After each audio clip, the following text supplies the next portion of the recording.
Hey, what's up guys? We're gonna unbox the GoPro Hero 9 Black and we're gonna do some test shots. This is the first GoPro to have a front facing screen so you can actually see yourself while you're recording, which is pretty awesome. It has a 23.6 megapixel sensor, which translates to it can do 5K video at 30 frames per second, which is brand new to the GoPro. It can do 4K at 60 and 1080p at 240 frames per second. It can also take pictures at 20 megapixels. And out of the box, this thing is waterproof up to 33 feet or 10 meters. You can also get accessories and stuff. You could get a case for it to actually go down, much cheaper than that. But it has a whole bunch of other accessories you can add, like a microphone, light, and like a few other things and stuff. So other than that, they improved the time warp, so it's 3.0, so now you can time warp and then you can, like, without changing modes or anything, you can go back to normal time and actually talk and then do that again, which is pretty cool. And it also has Hyper Smooth 3.0, and Hyper Smooth 2.0 on the Hero 8 Black was already really good, so this thing made it even better. It can also be used as a webcam if anyone's interested in that. So without further ado, let's open it up. Let's see what's inside. So I like the fact that it comes in this nice case, which is pretty awesome because... So it's pretty awesome that it comes with its own case, and it's actually pretty awesome. So you got the manuals and stuff, quick setup guide, and yeah, manual. Here's the GoPro Hero 9 Black. So this thing is actually pretty big actually. Not terribly big, but definitely bigger than the Hero 8 Black. And this is my Yi 4K. It's way bigger than my Yi 4K. So it's way bigger than my Yi 4K. Kinda, yeah, definitely a lot thicker and stuff, and yeah, much bigger. But it also has a bigger battery and stuff, which is pretty cool. So let's put the camera to the side. So it has a USB-A to USB-C cable. You have the bigger battery, clips and stuff.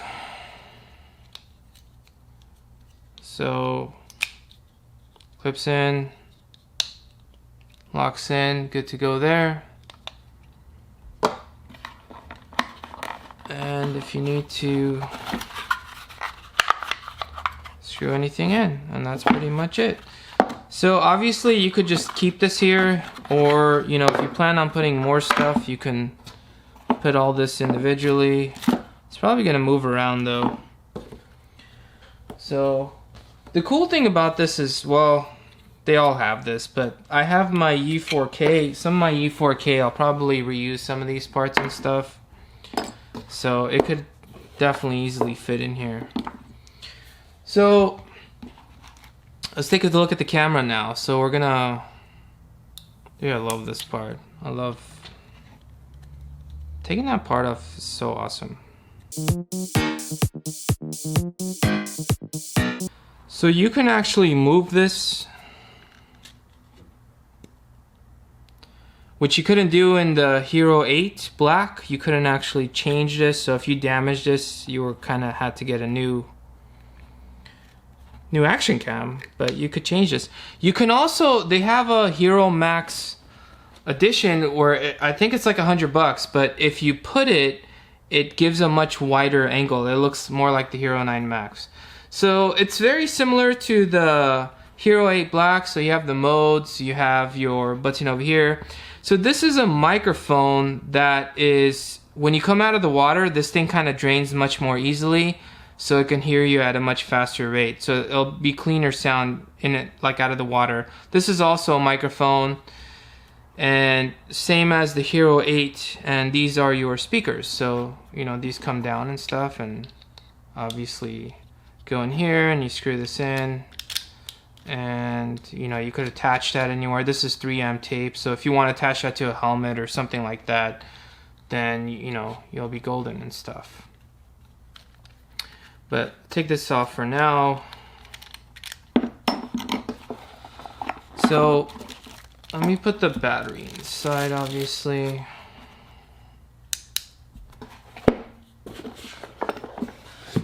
Down the side. Okay, so Kind of comes out the same way as the Hero 8 Black from the side, so you just pull this down and then lift up the flap. And obviously takes a micro SD card, but let's just see what it looks like before I actually put one in. Let's turn it on. So I'm actually excited about this because, you know, one of my biggest gripes about the Hero 8 Black was the battery didn't last that long. I also complained that, you know, it heated up too much and the app constantly crashed. So hopefully the app doesn't crash with this one, but we'll see. Yes, sure, turn that on. Install the GoPro app on your phone to finish setup. Leave your camera on and follow the app instructions.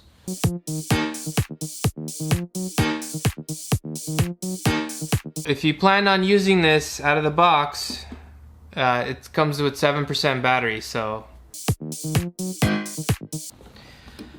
Okay, so I've been letting it charge for, I don't know, 20-30 minutes or so. So it has 49% battery, that should be good enough, and it's plugged in. So I'm gonna click update camera.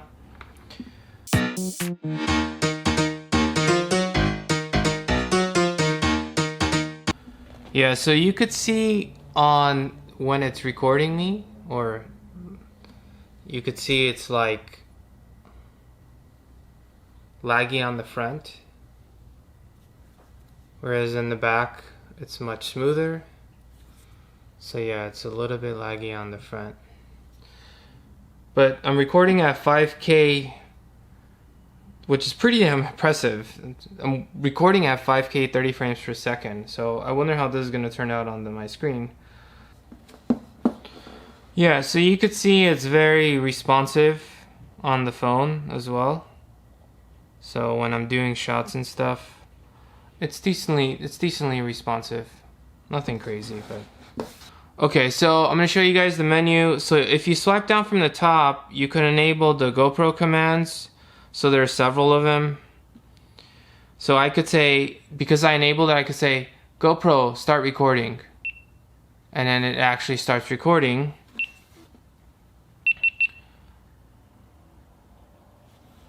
GoPro, start recording. Okay. GoPro, stop recording. Okay, that worked well. And let's go back to landscape mode. So I'm going to turn that off. I don't plan on using that. This is the beeps for if you wanted to make noise when you're selecting options.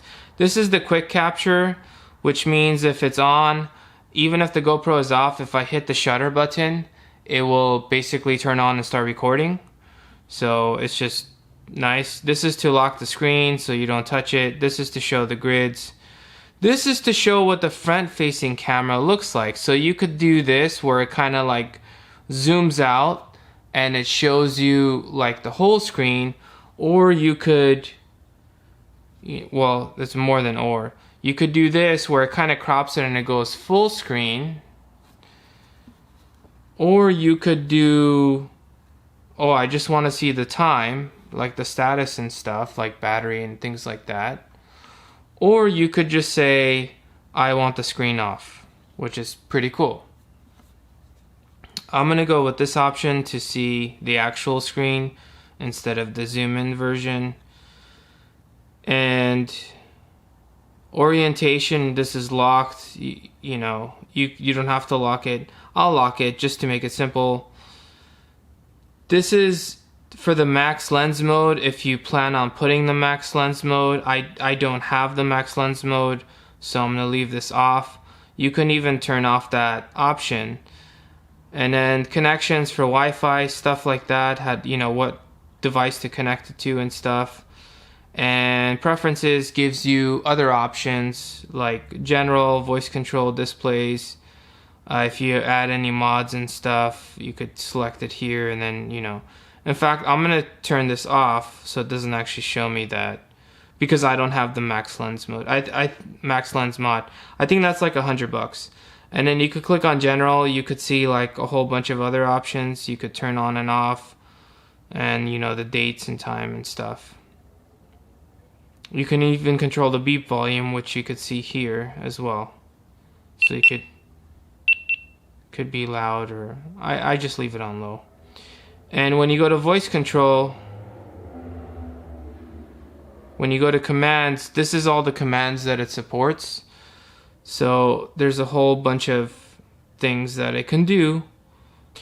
Okay, so that's your preview, and then if you click the grid button, it shows you all the available.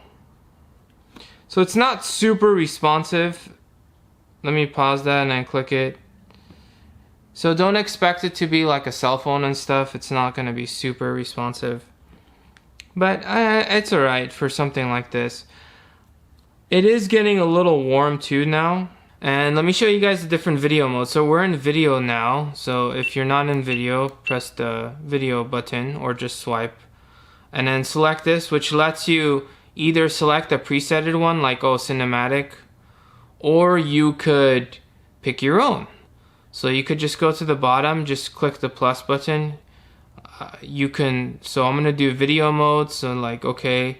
And then you kind of have to press a little bit, not super hard, but a little bit harder than you would on a cell phone. So I'm gonna do 5K at 30 frames per second. Now if you do 1080, and you do it at 240 frames, it says like, hey, the front screen's gonna be disabled at this rate. And I think the reason is because it's doing so much processing that it doesn't wanna do any additional processing to actually send footage to the front as well. So just so you know that, at 1080p 240 frames, you're not gonna get a front facing. But we'll do 5K 30, and you could obviously pick the lens mode if you wanted wide or linear or narrow, and this is the cool thing, you get horizontal leveling now. So that basically means like if this is attached to my chest, like with one of these as an example, and it's a little bit like kind of tilted a little bit, this will auto correct, which is pretty awesome. So I'm gonna say yes, I want that. Hyper smooth on. You could turn on hyper smooth, or you could put it on boost, which gives it maximum stabilization. And you know, hindsight is a new feature that means like as long as the camera is on, it's not recording. So if you're doing like a lot of takes or something, it's not actually recording, but if you do like a take and you press record, it will actually record 30 seconds. It'll go back 30 seconds and record what happened 30 seconds ago and continue recording from there, which is pretty cool. So if you want to do like 1,000 retries of something and it wasn't working and one did work, then you know, you could push this button and it'll save that one. But it uses the same battery life as if you were recording. And this is the ISO stuff you could set up, and shortcuts and stuff like that. And I'm like, yeah, that's fine. So I'm gonna check that. So you could put one of these preset names, or you could press custom. So whatever you want to call it. So I'm just gonna call it custom. And so when I go to custom, that's what it shows up as. So notice I put on boost, so this is to turn off boost. Oh, because the mode is boost only, if I wanted to change that, I could put it on regular, go back, and then I could turn on boost if I wanted to or not. And this is the leveling, like, hey, you want the, if you want it to be leveled or not. And this is like slow-mo, but obviously it can't do that. So if you're under 1080p, then you could put it on slow-mo. And this lets you zoom in if you want to zoom in or not. You could. So if you were showing something, you could zoom in and out of that, which is pretty cool. And as far as photos concerned, you could set a timer for 3 seconds or 10 seconds, just like most main cameras. You can do linear, you could do wide or not.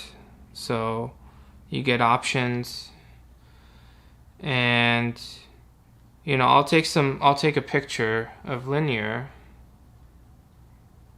In fact, that's linear. So I'll take a picture.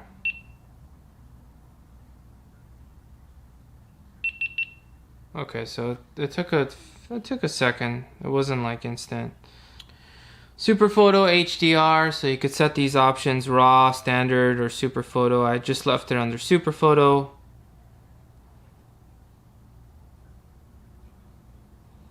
And there we go. And this is the time lapse.